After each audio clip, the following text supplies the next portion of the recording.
Hi, everyone. Thank you for tuning in today. I'm here with Mark Cohen, who has over 35 years of experience in a number of roles and responsibilities in the media and publishing industry. And he is here today to answer some really interesting questions about where this industry is going, how AI is making a difference, what publishers should be after, what advertisers specifically are interested in.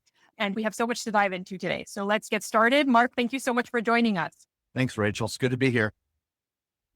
I am curious to hear specifically about your opinions on what's happening today. We've seen a massive shift in the publishing industry in the last couple of years, and specifically in this last year. So from your perspective, what is the biggest challenge that publishers are facing now? I know when it comes to their advertisers, there's so much they're doing to try and stay relevant, but what's keeping them up at night, in your opinion? Very good question to start things off because, I think this has been an age-old question for the industry. Anybody in the media knows they have to roll with the punches and all the changes that are happening. And I think a lot of companies are well equipped to kind of roll with that, particularly now when I think it's even more so the gut punch for many companies right now, trying to keep up with so many changes that they're uncharacteristically not ready for, right? I mean, particularly with AI and a few other things. I think the key is first understanding for companies with training and sales reps, frontline people, understanding the needs of a client. And that means understanding and asking good questions of advertisers and prospects because each of them have different needs. So companies can't go in and think that they can just say, here's what we have. I'm sure you'll like it. This is important to you. No, that's not going to work anymore. Specific issues, but uncovering those needs so they can fit the solution to that company's concern. I think that's Right. crucial. And I think companies that understand that and train for it and hire the right people, not just to talk, but to listen is going to be a big change for the industry. I know they've been working on it and they've had some great success with it, but now more than ever, we better understand the needs of a customer so we can properly suggest a fix for them for that problem. I hear you because I actually, a million years ago, I came from the industry world, and there's this whole term back in the day of being customer obsessed and knowing all about your customers and what they care about. And we talk about the transition that publishers have gone through, but advertisers have gone through transitions as well. They went from, oh, it's all about the billboards and the flyers to suddenly it's about digital and these online assets. They don't completely understand how it works. And then still, I think at many media or publishing companies still speak to their advertisers about reach and frequency. But it seems like those things aren't really enough to keep these local advertisers, to keep them happy. And they're kind of expecting, something else. So are you seeing a shift in what advertisers are actually looking for? Completely. An analogy I think is when you go to the physician or a doctor. You don't go in and the doctor or the physician's assistant tells you, hey, guess what? Today we have an eye, nose, and throat special without asking you, why are you in here? What hurts you? Right? You go through some diagnosis to say, okay, let's fix what you need. So back to your first question, I think that's a good analogy to think that, we've got to fix the marketing problem. But, some of the local businesses that I've talked to simply are confused and overwhelmed. And we can understand that. So many choices. And every media rep sells digital solutions, some the same, some very different. So I think customers they're toe dipping. They're trying things. They're bouncing back out of it, bouncing into it. They're And curious. they're curious and they're looking for someone they can trust and someone who can articulate a simple solution for the need they have in an understandable manner. But media companies and sales reps need to understand and communicate to the customer. You need a long-term program or a midterm program. You cannot bounce around. You're not going to get ROI by continually toe dipping with different solutions. Sure, you try a few things here and there. Yeah, and that's part of life. But at some point, quickly, you need to settle on a marketing plan and say, we're Yeah. going to commitment for, you call it 3 months, 2 months. You Hmm. can always adjust, but you've got to start things in motion and stay on it. I think the churn is a real problem, right? So I think local media often struggles with advertiser churn. And I guess, we have to wonder, why is it that these local advertisers don't have really the patience to stick Yeah. around and see a campaign through? Why are they dropping off after one campaign or maybe two campaigns? Do you think they're missing that ROI factor? Completely, Rachel. That's a great point. Ever since I was a young rep back in my hometown in Cincinnati at the Enquirer, when I was trying to raise a family, I remember one of the first things that we were taught about the importance of churn. I mean, so that hasn't gone away in our industry, and it's a problem that's real. How do you stop that? How do you ensure that folks stay with you longer? And let's remember about the customer. They're under a tremendous amount of margin pressure. Small restaurants, name any business, and they're just breathing with a straw when it comes to bringing income in and profit for their company. So let's remember they don't have a lot to invest in, and they're trying new things. When somebody new comes along and says, hey, I've got this for you to help your business, and then they'll move there. It's really understanding what that marketing budget is for a customer, sitting down and saying, okay, what can we invest that you're comfortable investing? And let's make this commitment over X amount of time. It's also important to remind small businesses, medium businesses, that this is not an expense item to be eliminated when things get tough. This is something that they need to stay with to Mhm. ensure they drive their business to compete and win, because Yeah. the competitors are doing that. So Hmm. I think sometimes you have to sit down and have those perhaps tough conversations, that we understand that they have to make some difficult choices with cuts. But Yeah. please try to stay with a budget for your marketing and keep it in play for a long time. That's really important. I think that that conversation happens so that they don't be squirrely and say, Right. well, it doesn't work. I didn't get anything this week or 2 weeks. Yeah. Things happen over time. So I Right. think that's crucial. Yeah. It's almost counterintuitive how, when a business is losing money or not making enough money, the last place they should be cutting is in their growth engine. The Yes. advertising dollars they spend on ads, that's the last place you should touch. And somehow that's very often the first thing to go, which is, Yeah. it's a pain to watch and witness. But something, I think that's actually another really interesting point when it comes to the relationship between a publisher and the advertiser. So the publisher is like, hey, I'm running these great campaigns. You're getting all these leads.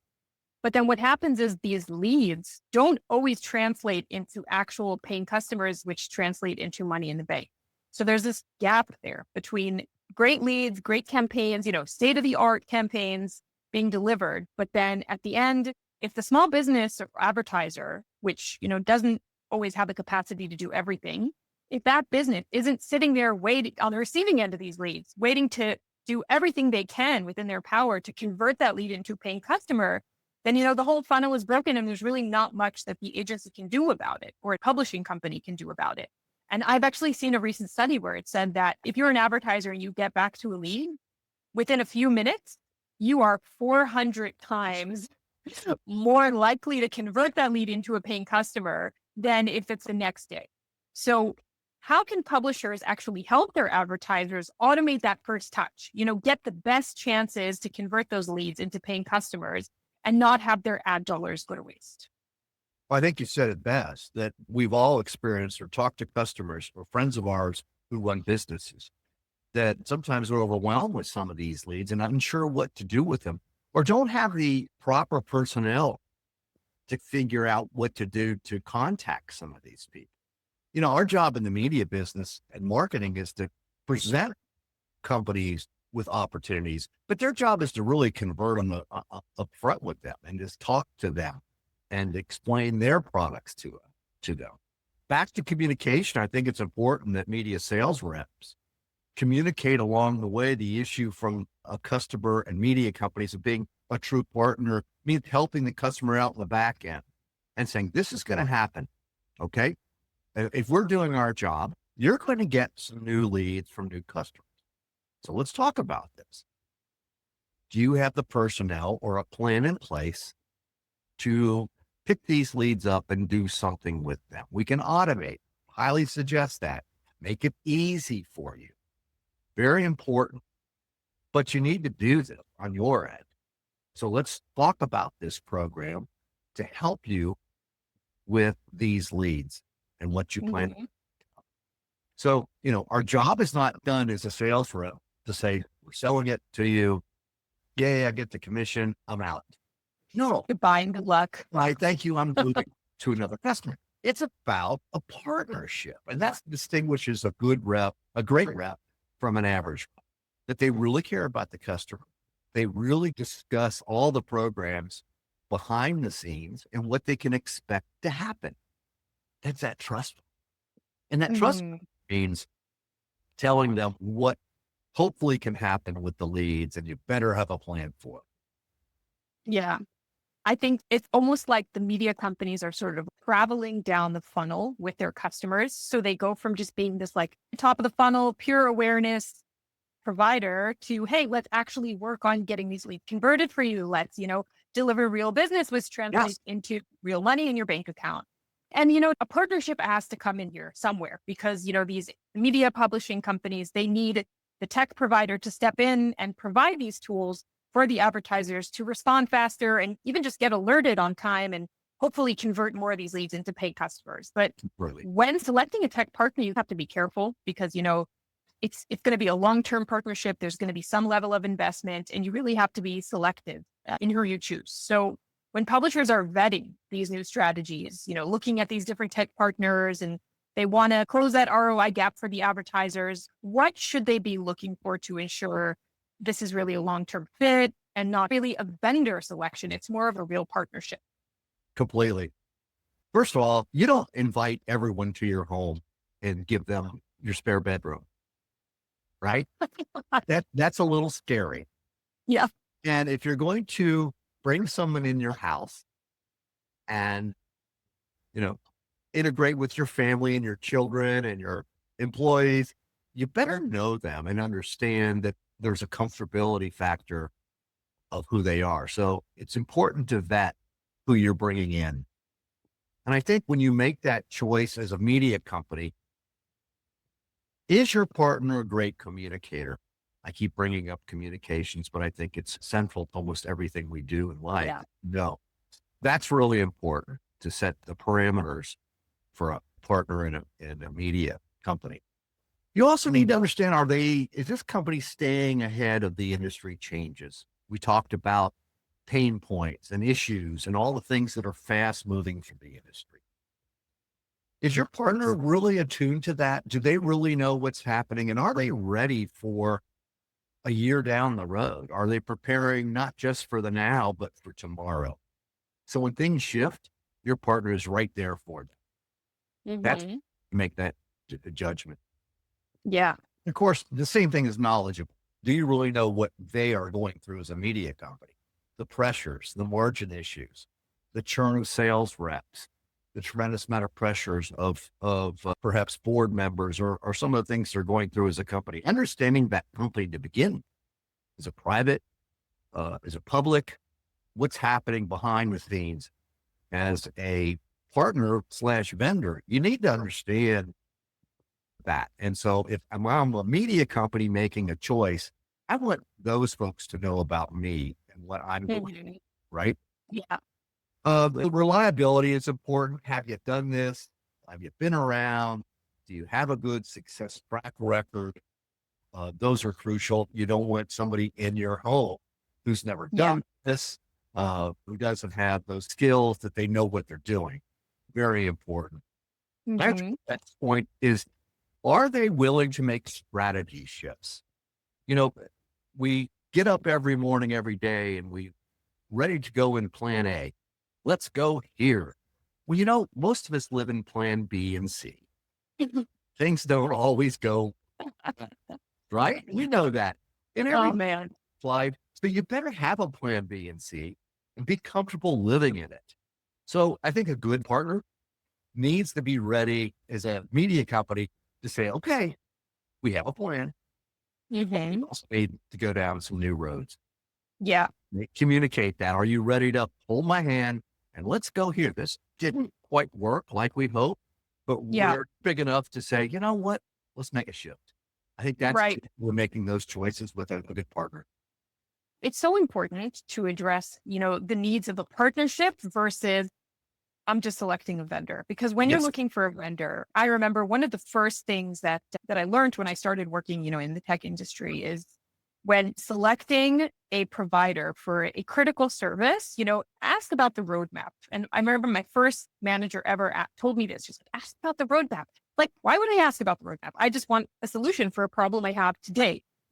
But, as you learn more about how these companies work and how tech evolves and changes over time, the problem I have today might not be the problem I have in 6 months. And when you choose a partner, you really want to choose a company that is in motion with you and, able to solve new problems that come up. And I think, if you look at the industry now, if you compare us, where we are with AI today versus 6 months ago versus 12 months ago versus 24 months ago, it's hard to keep up. And I think we've seen AI move from like, oh, experimental, how is this going to work? And let's try this and let's try that to look, today AI is seen more as infrastructure. We need AI to help us move faster and be better at what we do.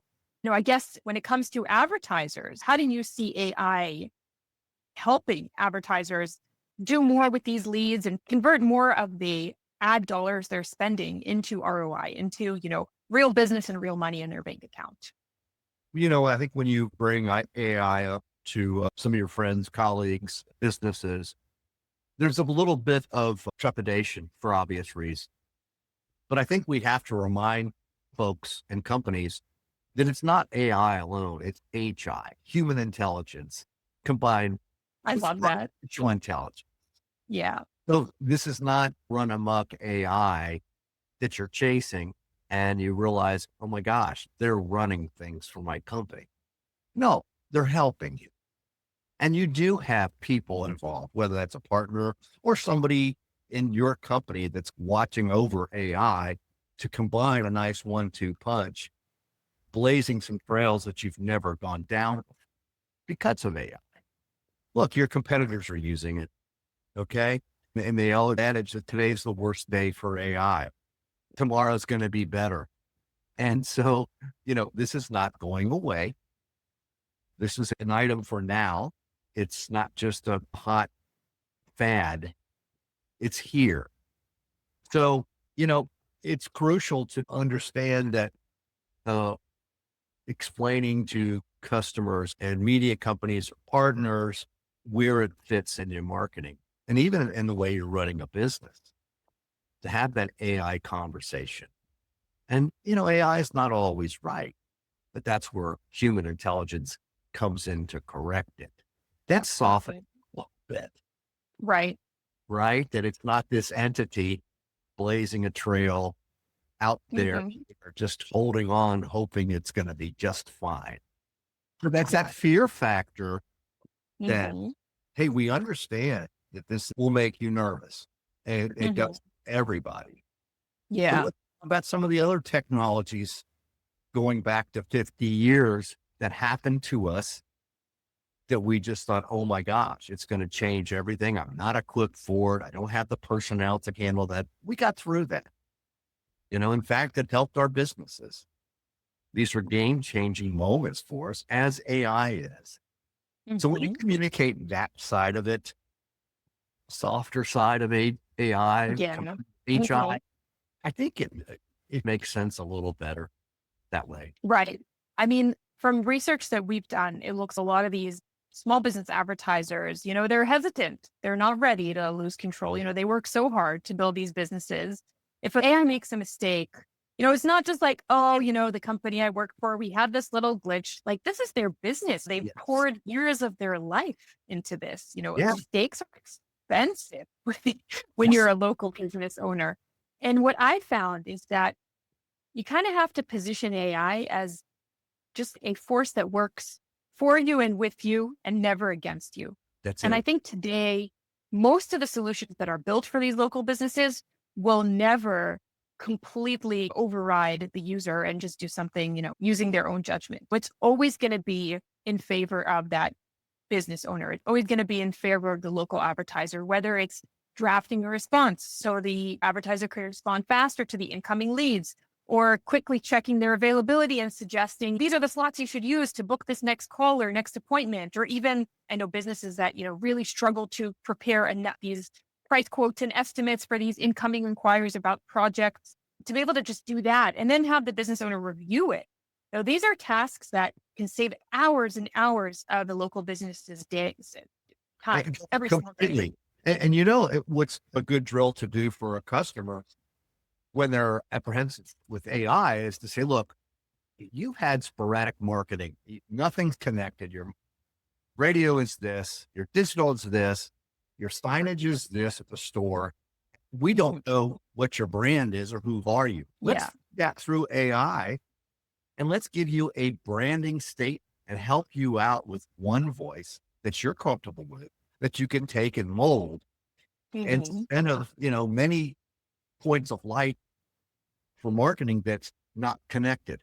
And I think when Right. you do that and you put that to the funnel of AI and it comes out with a simple plan that connects your signage with your digital strategy, with, let's say, whatever you're using outside of digital, and it comes together, that's when the aha moment happens for smaller business and say, yeah, I never thought about this. I did this as a sideline. I was throwing this stuff Mhm. out, but this gives me one voice that I'm the judge and jury, can decide if I like it or not. I, I, I relate to that so much. Keeping, the user or the business owner in the center, and then seeing AI just as a helper or an assistant or even a business partner, but never a voice that takes over. no, And as publishers, we spoke about how publishers sort of travel down the funnel, with the advertiser and try to convert more of these leads into actual customers. And I think we're seeing a shift of, or it's more of an opportunity really for publishers to grow beyond the traditional role of a media company or a publisher and just be the deliverer of leads or online presence, and do things like provide AI solutions and do things like provide tools for advertisers to convert more leads into paying customers. So it's almost giving them more of a SaaS model. So rather than working on these seasonal advertiser campaigns, it's sort of evolving out of that cycle based business model and evolving more into a recurring subscription model where, every single month you have these advertisements that work with you because, this is where they get their tech stack. This is where they get the tools they need to convert the leads and nurture leads. And this is where they're getting, their AI services. Do you see this as an interesting opportunity for the publishers you work with? yes. And I think it really comes down to adjusting your personnel for the new way that we're doing business. And again, there's this fear that AI is taking jobs and will replace people. You could be smart about it, but I think it's about repositioning people in your organization. So maybe there's some jobs that you just don't need anymore, or you have some duplication or replication. Let's take one of those positions and move it to help with what you just said, Rachel, of helping out on the new world order of marketing and business, and getting some personnel in your organization who are equipped to be in your ear to help you with some of this. And I think some of that is maybe a concern that they don't have the people in place to do that for them. That is, using leads and some of that sophistication. It has to happen today. And if you're not ready for it with the right people, you're not going to do well with it. So rethink your personnel strategy, as all companies do, to say, are we aligned for the future? And that future's now. I mean, it's not 27 or 2028. It's now. Do you have that to ready to compete in today's world? Hmm. Are That's, you arm in arm with some of the folks in your own organization? yeah, that's a great question for publishers to ask themselves now. do we have the right solutions and the right teams and the right partners to Yes. make the absolute most of 2026, which we're already sort of approaching the end of Q1. So that's, Yeah. It's hard you to know, believe. it's, are we meeting our budget season? And I think those are good questions to Yeah. ask anyone that's looking at their budget. Do I have the right people on board? Do I have the best technology I can offer to my advertisers? And, am I working with the best possible partners out there? It's interesting what we're talking about here. We haven't really talked about, we talked about the importance of having a partner for your organization, but really we've talked about the importance of that media company and asking those good questions of them. Are you ready for this? And I think that this discussion is great because we're not trying to sell a partnership or us. We're talking about them and needs and what they have to do if we're going to be the perfect partner for them. But you've got to start with asking, your media company, are you ready for this journey? We're going to be there for you, but are you there? Are you ready to make that commitment with us? Okay. And there's that bond now when you're talking about them and not so much about yourself. I can relate to that a lot. I feel, when you're choosing a partner or even within a sales process, Yeah, you're going on an adventure together and it needs to come from exactly. both sides. I've been on sales calls where vendors were pitching and I think to myself, do you really think that if you pitch hard enough, I'm going to buy something I don't need? You No, know? hey, you're annoying me, Where- right? It's all about you. Whether that's a uh, relationship or a future relationship, you don't want to be with somebody that all this about them and they don't really care about you. And right. it's okay. Thank you very much. I enjoyed the lunch. I had time to go. Oh man, Right? painful. Yes, Oh we've man, been there. terrible. And Anyone it's in not, sales. when you're looking at a partnership for a media company, if it's all about them all the time, bye bye. I look, this is it's a great opportunity for media publishers to understand, what they want to be when they grow up. I know that many of these companies have been around for forever. Some of them are family owned from generation to generation. And now with AI in the game, there is so much that these companies can do and evolve out of their traditional role and, grow the presence they have in their customers, their advertisers' life and provide additional value and essentially increase their revenue. And this was such a great conversation. I want to thank you so much, Mark, for joining us here today. And Mark will also be partnering with Visita at the Mega Conference, which is Can't March wait. 30th and April 1st in Texas. So if you'll be there, you can catch Mark and Dawn, who's on the Visita team, in the crowd and speak about all things publishing industry and AI and what's the evolution of these publishers and media companies looking in terms of making the most of AI and better serving their small business advertisers. So thank you again for tuning in today. Enjoy And it. Mark, thank you. Always a pleasure. Until next time.